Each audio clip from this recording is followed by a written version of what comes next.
ঢাকার ব্যস্ততম জায়গাগুলোর মধ্যে একটা সদরঘাট। কিন্তু আজ আমরা শুধু লঞ্চঘাটই থামছি না, এখান থেকে নৌকায় চড়ে চলে যাব নদীর মাঝখানে। কেমন কাটলো আমাদের এই ছোট্ট অ্যাডভেঞ্চার, চলুন দেখে নেওয়া যাক। এখানে খাস কাম খুবই নাই, কারণ এখানে মাঝে একটা ঘাট ছিল। ঘাটটা আওয়ামী লীগের কিছু গুন্ডারা ঘাটটারে বন্ধ করে দিয়েছে।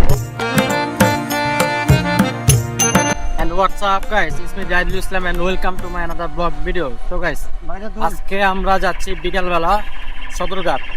আর বিকালবেলা কোনো সময় ফ্রি থাকি না, আজকে যেহেতু বিকালটা আমরা ফ্রি পাইছি আর আজকে ঈদের পরের দিন, মানে ঈদের পর মানে প্রথম দিন।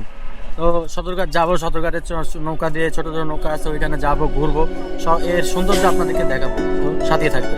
সদরঘাটে যাওয়ার জন্য প্রথমে আমরা ঢাকার যাত্রাবাড়ি থেকে একটি অটোরিকশাতে উঠি। আর এই অটোরিকশাতে ভাড়া নিয়েছে মাত্র 120 টাকা। আর এখান থেকে যেতে মাত্র সময় লাগবে 20 মিনিট। আর আজকে আমি একা না, আমার সাথে আছে আমার একটা বড় ভাই আর একটা ছোট ভাই, টোটাল 3 জন। তো আমরা এখন আছি সরকারি কবি নজরুল কলেজের পাশে। আসলে এই কলেজটাতে আমার পড়ার অনেক ইচ্ছা ছিল, কিন্তু আমি এটাতে পড়ি নাই। আর এটার একটা সামনে, এই কলেজের সামনে একটা পার্ক আছে, ভিক্টোরিয়া পার্ক। ভিক্টোরিয়া পার্ক, এখানে যে কলেজের স্টুডেন্ট আছে বা এই এলাকার যারা স্থানীয় মানুষরা আছে, সব এখানে এসে এই পার্কে এসে আড্ডা দেয়। এই পার্কটা অনেক সুন্দর, আড্ডা দেওয়ার জন্য অনেকটা ভালো। তো এখান দিয়ে আমরা পরে চলে যাবো সদরঘাট লঞ্চ টার্মিনালে। এরপরে যাই ওখানে আমরা ঘুরবো।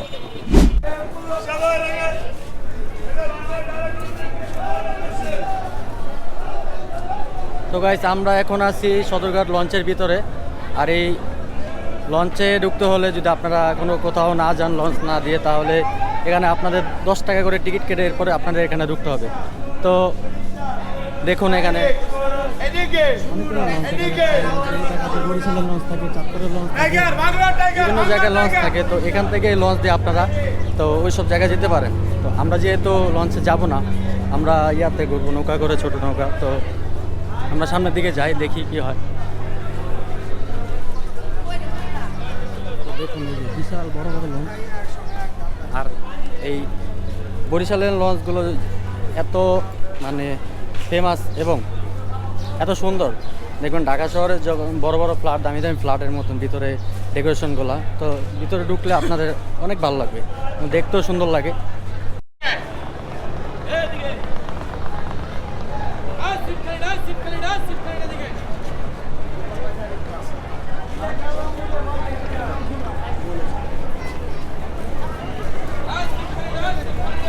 লঞ্চঘাটের ভিতরে ঘোরাঘুরি শেষ করে এখন আমরা যাচ্ছি বুড়িগঙ্গা নদীর ঘাটের এখানে। আর এই ঘাট থেকেই নৌকা ভাড়া করে আপনি সদরঘাট থেকে কেরানীগঞ্জ যেতে পারবেন, আর নিজেরা চাইলে নৌকা ভাড়া করে ঘুরতেও পারবেন। তো আমরা লঞ্চ ঘাটের ভিতর ঘোরাঘুরি করে, সদরঘাট লঞ্চ ঘাটের ভিতর ঘোরাঘুরি করে এখন আমরা এখান থেকে বের হয়ে নৌকা দিয়ে ঘুরবো। তো আমরা হ্যাঁ না হোক টাইম দিয়ে কি কাকা, আমরা খালি ঘুরবো। কত করে ঘন্টা? 1 ঘন্টা না 6 ঘন্টা? আরে 6 ঘন্টা, এতক্ষণ হয়ে যাবো। 1 ঘন্টা, 1 ঘন্টা, 1 ঘন্টা 300 টাকা দেবো। কম কইছি, একটা স্টুডেন্টের ভাড়া। এই জায়গাতে জগন্নাথের স্টুডেন্ট অগবার হইলে নড়ব। আধা ঘন্টা ঘুরান তাহলে আধা ঘন্টাতে 200 টাকা দেওয়া লাগবে। আধা ঘন্টা 100 টাকা হয় এই বাতাসের ভিতরে। ঘুরান না ভাই 100 টাকা বলছি, তাহলে আমি পারবো না। হ্যাঁ কোনটা আপনি? 150 টাকা দিলাম। যাও 150 টাকা দিয়ে যাও। তো আমরা 150 টাকা দিয়ে একটি নৌকা রিজার্ভ নিয়ে নিলাম, এখানে আমরা ঘুরবো নৌকা দিয়ে। আরে ভাই, আমরা এখন আছি এই লঞ্চের সামনে। ভয় লাগে, কারণ এই নৌকা দিয়ে কখনো বেশি একটা যাতায়াত করি না বা কোথাও ভ্রমণ করি না, যেহেতু আমি সাঁতার পারি না। তো ওই ক্ষেত্রে আমরা এখন আছি বুড়িগঙ্গা নদীর উপরে, বুড়িগঙ্গা নদীর পাড়ে। আর এখানে কি নাই, এখানে সব আছে। 400 বছরের পুরনো সেই ঐতিহাসিক সদরঘাট এখন পুরা মানে কি বলবো, ক্রাউডে ভরা। কে বলেছে ঢাকা শহর মানুষ নেই? ঈদের পর আমি ভাবছি ঢাকা শহর মানে পুরা ফাঁকা, কিন্তু এখানে আসলে বোঝা যায় যে মানুষের মানে চলাফেরা, মানুষের যে জীবনযাপন, সব কিছু মানে অনেকটা দৌড়াদৌড়ির উপরে থাকে। আপনার কই পারে যান?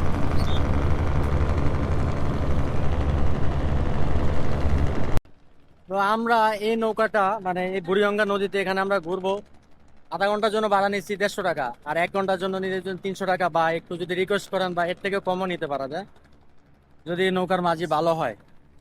তো এই ক্ষেত্রে আমরা এই যে এদিকে দেখতে পাচ্ছেন এই সাইডটা হচ্ছে ক্যানিগঞ্জ, আর এই যে এই সাইডটা লঞ্চটা দেখতে পাচ্ছেন এটা হচ্ছে সদরঘাট। তো একই নদী, এক সাইডে ক্যানিগঞ্জ আর এক পাশে সদরঘাট। তো একটা নদী দুইটা জায়গাকে একসাথে করে দিয়েছে। তো এখন বিকেল টাইম দেখা যাচ্ছে পুরা এই মেঘলা আকাশ, বৃষ্টি মুষ্টি নামতে পারে, সারাদিন রোদ ছিল।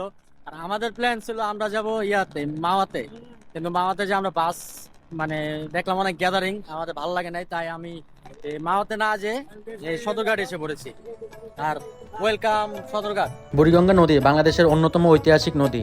এই নদীর তীরেই গড়ে উঠেছে ঢাকা শহর। 1700 শতকে ইসলাম খান চিশতি ঢাকা রাজধানী স্থাপন করলেও বুড়িগঙ্গা নদী ছিল শহরের প্রধান ও যোগাযোগ বাণিজ্য পথ। এরপরে আবার মুঘল আমল, ব্রিটিশ আমল এবং পাকিস্তানি আমলে এই নদী ঢাকার অর্থনীতি ও বাণিজ্যের কেন্দ্র হিসেবে গুরুত্বপূর্ণ ভূমিকা পালন করেছে। আজও সদরঘাট লঞ্চ টার্মিনাল দেশের অন্যতম ব্যস্ত নৌবন্দর, যা বুড়িগঙ্গা নদীর তীরে অবস্থিত। এত বছর পরে এসেও আজও বুড়িগঙ্গা ঢাকার ইতিহাস, ঐতিহ্য ও সংস্কৃতির এক জীবন্ত সাক্ষী হয়ে দাঁড়িয়ে আছে।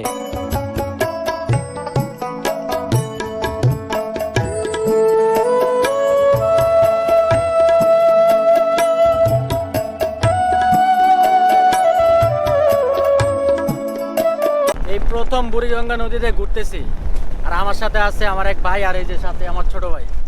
তো এই ছোট ভাই, তুমি কি আগে কখনো আসছো এখানে? না, এবার প্রথম? এই যে এখন প্রথম আইছি। তো কেমন লাগে? ভালো লাগতেছে? অনেক এরপর ভালো আসবা? লাগতেছে। আমার সাথে ঘুরতে যাবা সব জায়গায়? এটা সব জায়গায় যাবো, অনেক ভালো লাগতেছে। তো যাক, তার অনেক ভালো লাগতেছে এবং আমার সাথে সব জায়গায় ঘুরতে যাবে।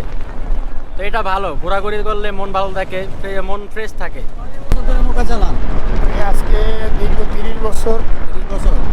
একদিনে মানে কত টাকা মানে টিপ মারতে পারবে? একদিনে না, মাসে 6,000, 7,000 বা কোনো মাসে 8,000। এই এখন ঈদের সিজন, মানে এখন একটু বেশি হয় না? না, বেশি হয় না। ঈদের সিজনে লস যাইতে দেয় না, তো এমনি যাত্রী নামে না, বিধানে আমাকেও।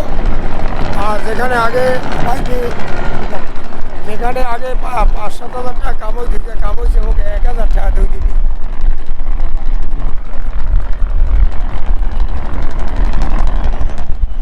তো তাদের আসলে আমরা যেটা ভাবি যে আধা ঘন্টা 150 টাকা, 1 ঘন্টা 300 টাকা কামালে তাদের ইনকামটা বলতে গেলে খাস কাম খুবই নাই, কারণ এখানে মাঝে একটা ঘাট ছিল।